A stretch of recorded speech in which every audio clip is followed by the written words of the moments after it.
Thank you very much. Good morning once more from Finland. We ended in the last session where we look at the way we ended in the last sessions about certain takeaways. We realized that my mention of the fact that scholars like Finlay in the University of Strathclyde, who criticized Burton Clark, who came out with the 5 pathways of entrepreneurial university, were of the fact that they were of the fact that Burton Clark could not have come out with the same pathways for entrepreneurial universities worldwide, and he would get more pluses if he had come out with this pathway according to certain typologies of universities, because those pathways, according to the critics, cannot cut across all types of universities. So we are saying, due to the diversities of issues that African universities must address, if you push every university to be one typology, every entrepreneurial university to be one typology, maybe they may not work across in Africa. Universities have different typologies in Africa. They have different histories. They have different sizes. They have different ecosystems. And so we say that the African university must not take the same evolution path as the European cases of entrepreneurial universities that emerged.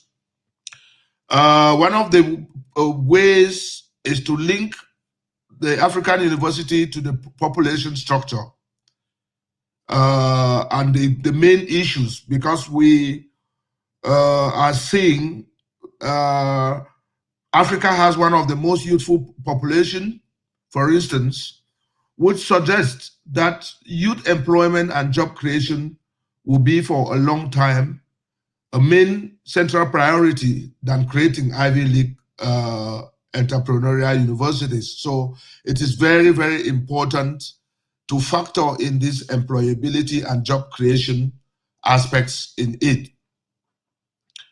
There are differentiated meanings of this entrepreneurial university orientation. Attention should be paid to history, typology, culture, sectors.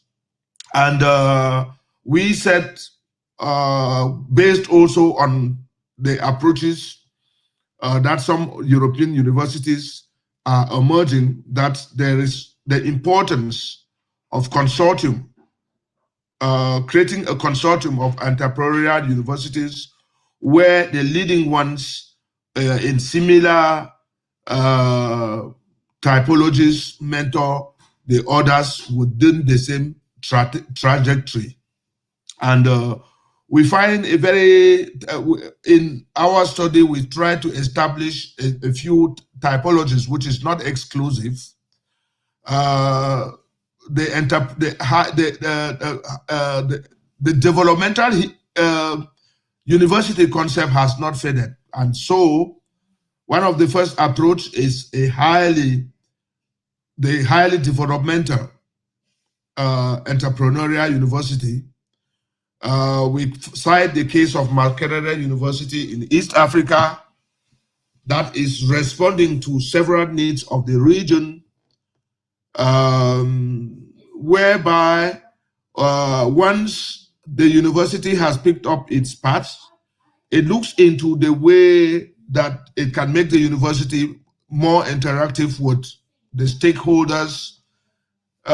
We call it stakeholders more. Normally, the previous dimensions, the previous approach by people like Etzkowitz have been to make it highly interactive with the industries and government, which is true. But looking at the community innovation system concept, once it picks up this highly developmental path, it looks into ways by which it can generate also its own income, because the entrepreneurial university also generates an important or significant third stream income. It now generates approaches by which it can be autonomous, it can be self-sustaining, it can be self-reliant, because there is, as we said, there is the financial dimension, there is the interactive dimension.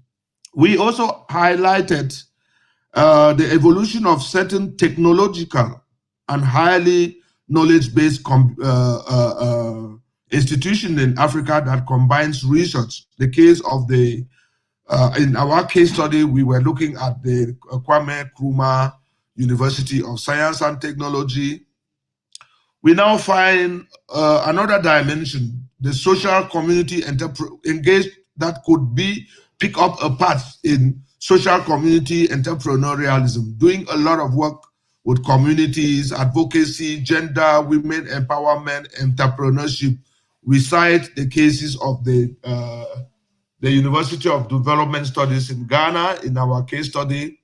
And of course, also, there is this knowledge-based, research-based dimension, which we call the innovative type of entrepreneurial, innovation-based type of entrepreneurial universities. This could be one of the criticism, because the case studies in Europe based more on this, of course, on this innovation-based dimension. We found this would typically be in the highly research universities, South Africa, North Africa, but also universities like in Kenya, universities, there are these typologies in Kenya, there are the highly, also Makerere University, for instance, would also fit in this research dimension, given the recent statistics and the orientation.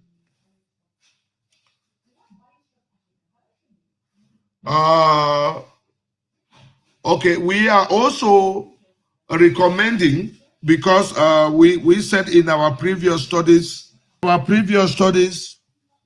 the entrepreneurial university concepts, there is a binary type of institution which is emerging in Anglophone African countries, East Africa, for instance, but we find in these studies, and this is also rooted in history, that the entrepreneurial university concept in Francophone Africa takes place mostly in the form of establishments, certain applied establishments within universities.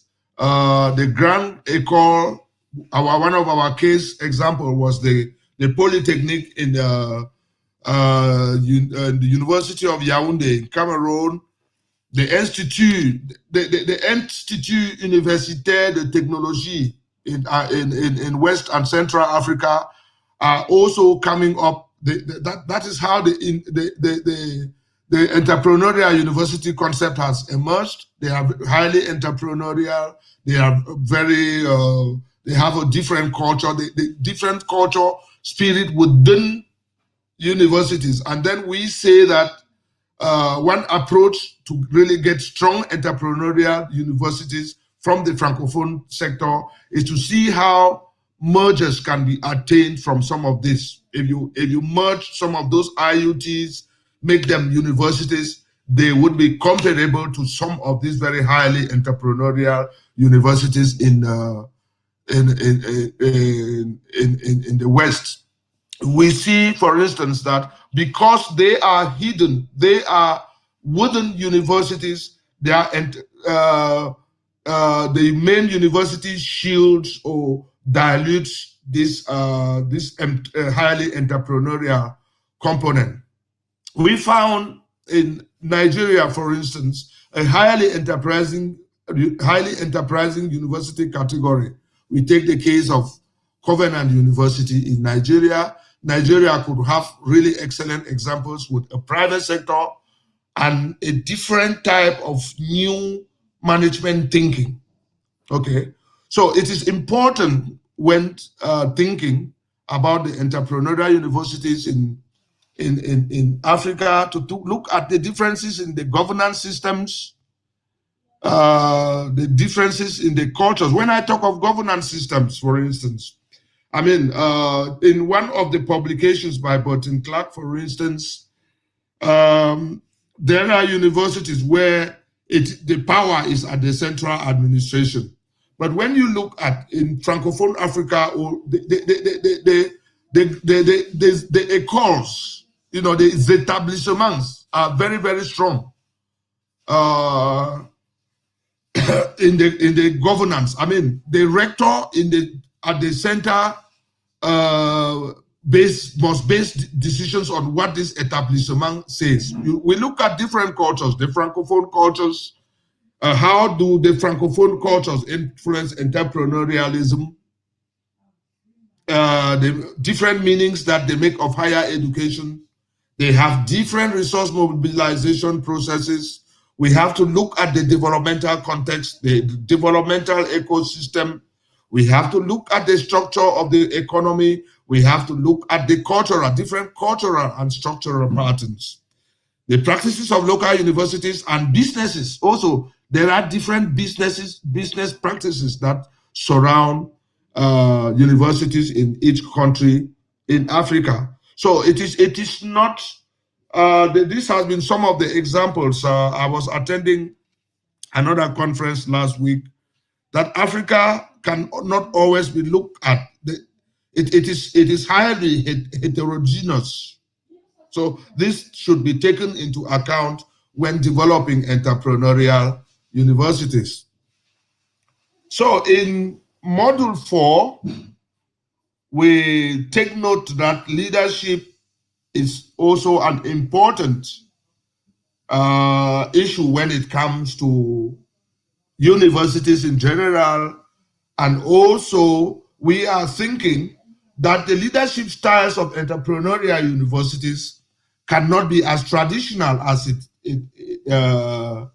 it was. It is almost established that it is important to deal with the elements of rigidity in universities. The traditional leadership patterns in universities worldwide has been a little bit rigid. It is important to look at basic elements. This must not be glossed over. Many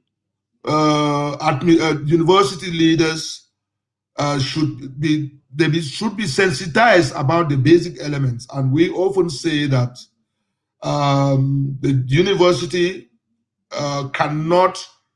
It's an atypical organization to other types of organization. If you look at those that based on other organizations, maybe power may flow from bottom to top.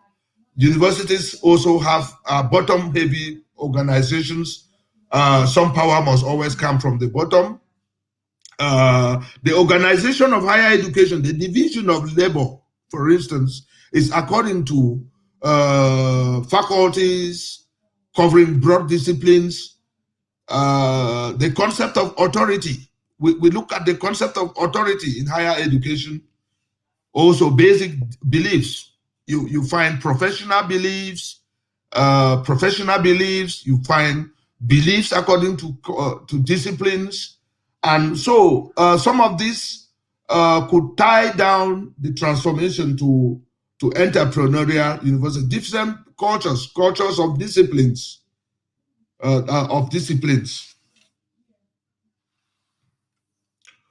So in our paper, we brought up the notion that somebody has just been appointed either by the board or by the government to be the rector of the university, not necessarily rector to play an influential position in the transformation of the university. The worst is if the person was picked from industry, but people that are picked from industry also can also transform the university. But this is not also easy as well because of the operational dynamics of universities. So you are a manager of a university. You've been called upon to transform the university. You've been called upon to play an important role in the university leadership. You must create some meaning by asking the question, what type of organization have I been given? You must, come out with your own definition of the university.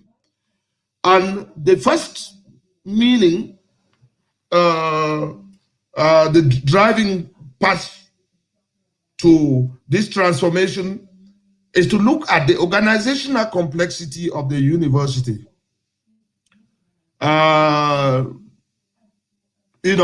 Some organizations have just narrow functions and narrow missions, but now you have to face the mission of teaching, the mission of research, the missions of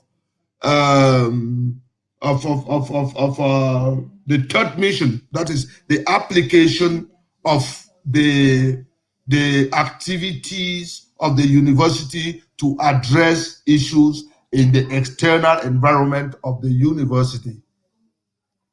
Okay.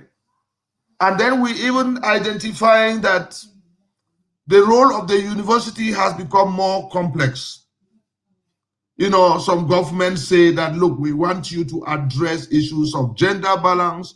We want you in Africa, issues of regional development, issues of regional balance in the university. If you are running a university, especially the national universities in Africa, and mostly the students in the South are admitted in the university. The North, you find very few students from the North. So these are all complex missions that the universities have been given. Oh, there is the notion of the diverse external constituencies or stakeholders of the university. We now have government, we now have the boards, we now have industries that are part of universities today. So scholars conclude about the ambiguity of understanding. It is ambiguous. Okay.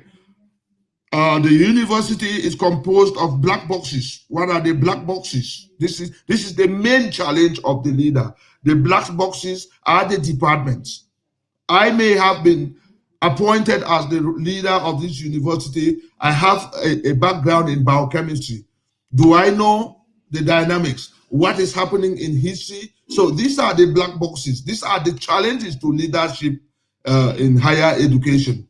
The black box, the dynamics of the geography department, the dynamics, they are departments. They also have heads of departments. They have their departmental board meetings, and you sit there like the leader, and you somehow you have to pull these different black boxes into a whole organization.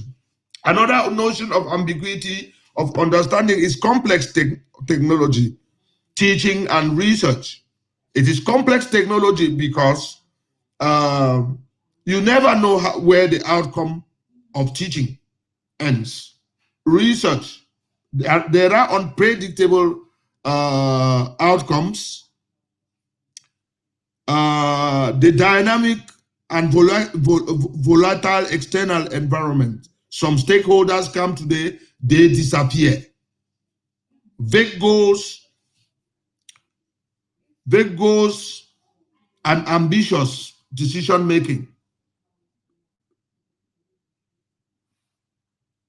Ambiguous structure. Scholars have described the universities as loosely coupled organization. It is fragmented. Universities are fragmented by the departments.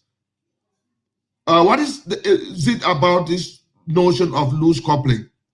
Unlike other organizations, if you go to industry, a factory, they are composed of interdependent parts, like the car factory. The car factory, there is another part which depends on the one that would create tires. There is another one that would depend on the wheels before a factory is produced. But a geography department, a history department does not depend on the chemistry department to run its organization. So this is fragmenting the university. So unlike other organizations, the university is fragmented by these different black boxes we call discipline. But they are coupled up. They are coupled.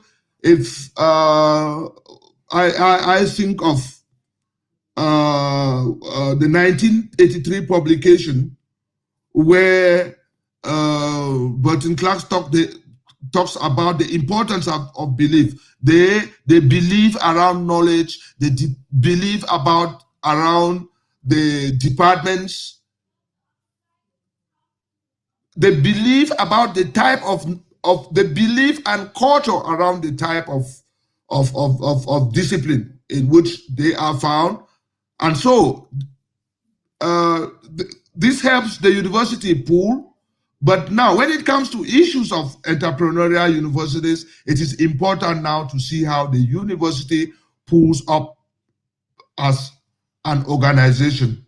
I talked of bottom heavy. There are decisions that a leader cannot take without it coming sometimes from an individual professor to a department, because the university also is centered around knowledge. And the head, there is no super expert of all the disciplines in the university. So you must know that the university is bottom heavy. You must know that some decision must be based on what comes from the bottom. There has also been the notion of professional bureaucracy.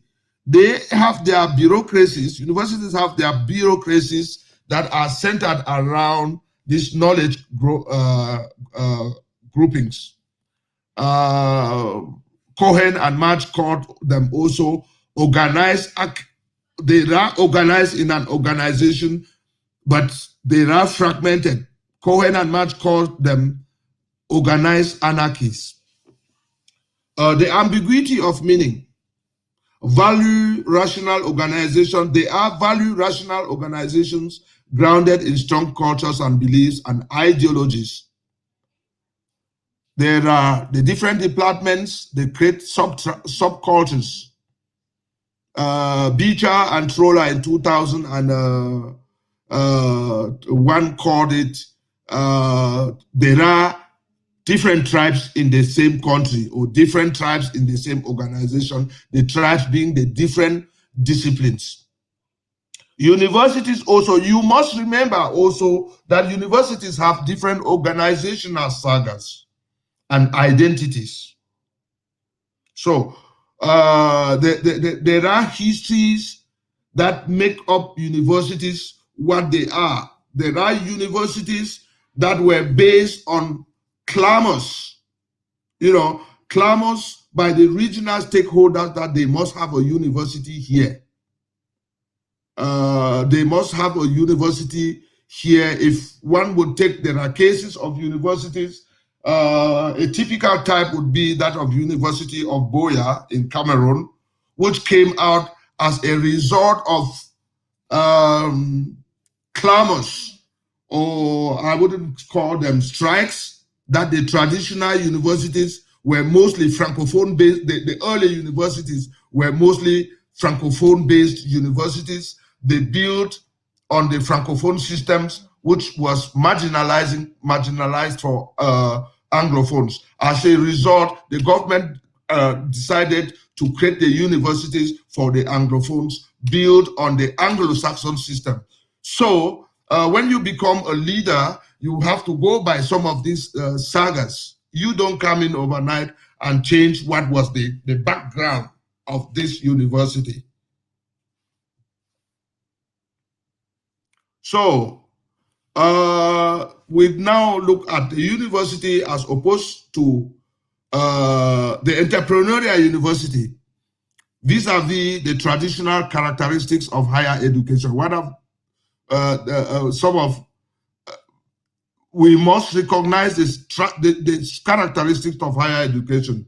Knowledge is an essential component of higher education mission, the basic technology, traditional teaching and research. And one of the missions of the entrepreneurial university is to move the university towards the third mission of economic development. One of the characteristics is the traditional horizontal organizational structures, departments. Okay, when you take up the transformation to entrepreneurial universities, you start seeing, for instance, that it calls for the necessity for more application of knowledge for use in economic development. And it is said in the literature that the traditional disciplinary patterns, single disciplinary patterns, do not favor application. Only a few disciplines have favored by their epistemological nature favoring application, maybe engineering, for instance. So you have to look about towards new mode of knowledge creation, new mode of knowledge application. Here comes in the importance of interdisciplinarity. We have quoted, for instance, in another part of it of this part 2 of this course, how you can now see a philosophy department is making which is usually seen as a dry area, making money, being interactive because it creates a program with the on medical ethics with the faculty of medicine, which is more applied. One of the traditional characteristics also of universities that it has been that power has been bottom up. Now there is the importance of top down, because you cannot create an entirely entrepreneurial organization without this bottom up. Something must come from up to say, look, this is the way we have to go now. How do people from the bottom follow it? The autonomous knowledge nature of knowledge actors. When we talk of black boxes make department pretty. Also, the black box nature makes department pretty autonomous within the university. Knowledge actors. We have highlighted in the narrative that the university is one of the first organizations in the world where teachers are very autonomous. A teacher is in the class, you don't know what the teacher is teaching. So this plays against moving the university as entirely organizationally entrepreneurial. I mean, teachers in many parts of the world, even though timetables can be given to teachers, teachers have the autonomy to plan their teaching, sometimes the timing according to the way they plan it. The university, they are very, very autonomous. I mean, you bring in something that will generate income to the university. It has to be executed by a teacher. The teacher says, no, I am a consultant. I'm not a consultant. I am a teacher. I'm here to do research. Some would say that, look, I am only going to do basic research, and this aspect of application, the university has to find ways by which it moves these actors to abide by the vision, the entrepreneurial vision of the the organizational vision of entrepreneurship.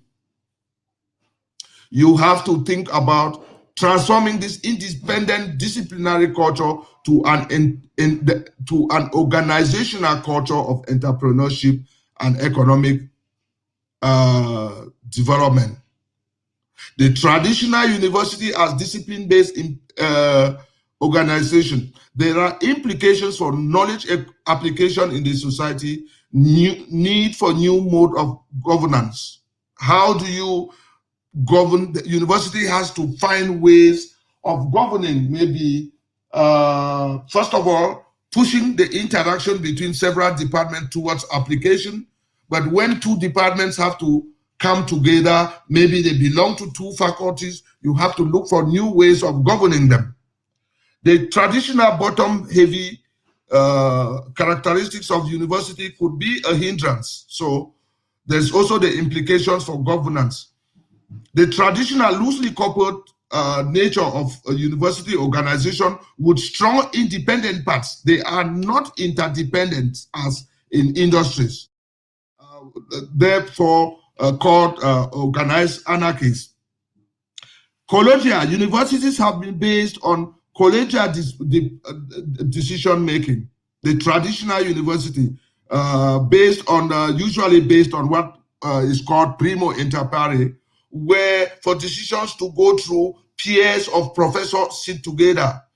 So one of the implications that comes out very clearly is that this is tantamount to slowing down decision making concerning business operators in the university. So there's the importance also for speeding, wherein comes new executive type of management. So there's the importance of reconfiguring these management styles that give power to somebody to act sometimes without going through this collegial decision making, so that they can be fast to respond to economic operators.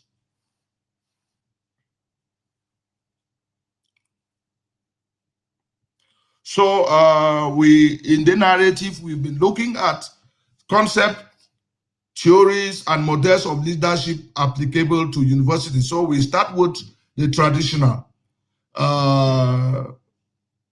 One of the traditional concepts and evolution, one of them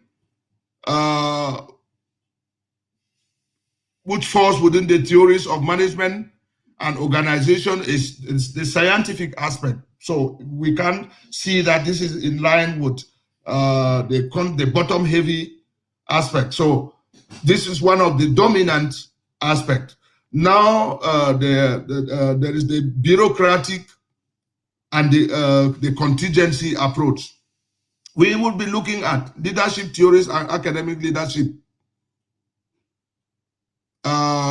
Leadership theories in general and academic leadership. We look, for instance, at Birnbaum's model, the bureaucratic model, the collegial model, the political model, the anarchical model, and the cybernetic model.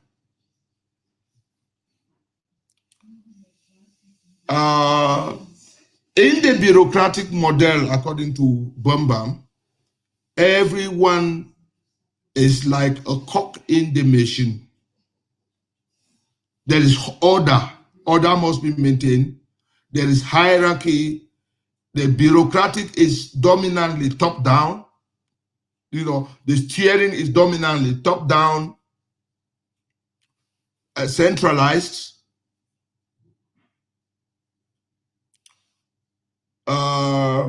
More authoritative, more executive. The collegial model, when we talk about the collegial model, when we